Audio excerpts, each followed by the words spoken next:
आकृति और आप देख रहे हैं चंदेरी हलचल। देश प्रदेश से जुड़ी खबरों को देखने के लिए चंदेरी हलचल न्यूज को सब्सक्राइब करें, साथ ही बेल आइकन दबाएं।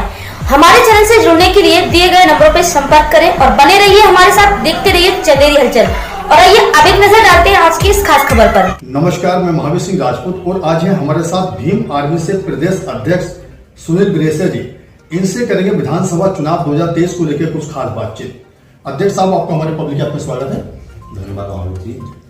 अध्यक्ष साहब, आपसे जानना चाहेंगे जैसे कि अभी प्रदेश में देश में एक माहौल बना हुआ है विधानसभा चुनाव 2023 को लेकर, तो आपका संगठन और संगठन से जुड़ी पार्टी आजाद समाज पार्टी की क्या तैयारी है इस बार? प्रदेश में देख रहा हूँ संगठन की तैयारियां जो है अभी माननीय चंद्रशेखर जी के आदेश अनुसार हम लोग जमीनी लेवल पर तैयारी जो है कर रहे हैं, तहसील लेवल पर। और जहाँ चुनाव का मुद्दा आ रहा है तो हमारी एक राजनीतिक विंग है आजाद समाज पार्टी, जिसके प्रदेशाध्यक्ष माननीय हमारे छोटे भाई सुनील रास्ते जी हैं, उसको देख रहे हैं। और उसकी कोर कमेटी भी है हमारी मध्य प्रदेश की, तो वो चुनाव संबंधित सारी गतिविधियों पर ध्यान दे रही है।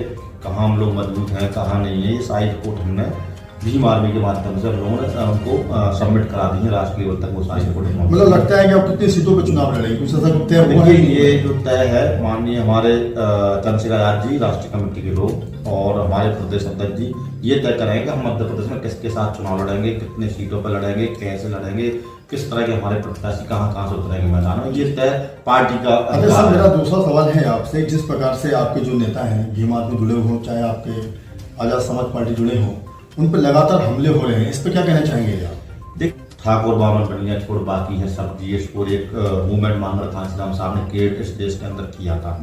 और उसका मूवमेंट जब बना इस देश के अंदर मिशन, तो उसमें हम लोगों ने उत्तर प्रदेश में बहुजन नेता बहुजन सपा की 4 बार सरकार बनाई।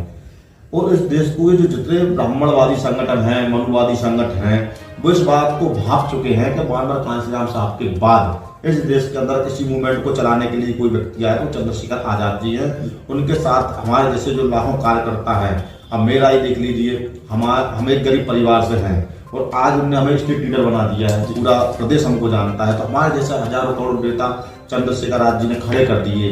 ये भय भारतीय जनता पार्टी आज उसको अच्छी तरह है और इसको वो भाप चुके हैं कि अब हमारा अंत निश्चित है। अगर चंद्रशेखर आजाद और उनकी टीम इस देश के अंदर काम करेगी तो उनकी जो रणनीति है इस देश के अंदर, वो संविधान बदलने की जो रणनीति उन्होंने बना रखी है इस देश के अंदर, वो चाहते हैं कि इस देश में मनुस्मृति को लागू किया जाए। अगर भाजपा सरकार नहीं होती तो देश के हालात पाकिस्तान जैसे होते। सिर्फ भारतीय जनता पार्टी का मूवमेंट ये है कि उन्हें हमारे देश की महंगाई नहीं दिख रही है, हमारे देश के गरीब लोग नहीं दिख रहे हैं। इस पर माननीय चंद्रशेखर आजाद जी बोला करते हैं। आपको पता था कि मध्य प्रदेश में पहले परिवहन निगम की बसें चलती थी जिसमें लाखों लोगों के रोजगार हुआ करते थे, लेकिन उसको भारतीय जनता पार्टी ने बंद कर दी है, जैसी योगी सरकार थी।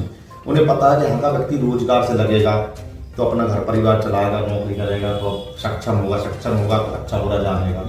तो भारतीय जनता पार्टी की जितनी भी रणनीतियां हैं वो इस देश के अंदर देश बेचने की पूरी रणनीति बना चुके हैं। आप देखो, रेलवे को उन्होंने बेच दिया है, हवाई अड्डों को बेच दिया है, लगातार बैंकों में घपले हो रहे हैं, लगातार इस देश की अर्थव्यवस्था कमजोर होती जा रही है और महंगाई चरम सीमा पर है। ये उनको नहीं दिख रहा है, केवल उनको दिख रहा है इस देश के अंदर। अगर वहां आप देख लीजिए, भारत में 160, 170, 80 तक हमारा टमाटर बिक रहा है, लेकिन यही टमाटर अगर पाकिस्तान में बिक रहा होता तो हम तो भाजपा ने अच्छी की ना, जैसे कि धारा 370 हटाई है कश्मीर से और अयोध्या में राम मंदिर बनवाया, तो इसको विकास नहीं मानते क्या? नहीं, इसको विकास नहीं मानते। विकास वो होता है कि गरीब वर्ग का व्यक्ति, छोटे तबके का व्यक्ति पढ़ लिख कर IAS बने, कलेक्टर बने, IPS बने, SP बने। कितने ऐसे लोग हैं, कहाँ OBC समाज का नेतृत्व है? देखिए आप, आरक्षण के दौर में आरक्षण समाप्त करने की उन्होंने पूरी रणनीति बना ली है। उन्होंने कहा विकास करना है तो शिक्षा का ऑपरेशन करिए। पूरे शिक्षा विभाग के गवर्नमेंट जितने भी संस्थान है, सारे संस्था भारतीय जनता पार्टी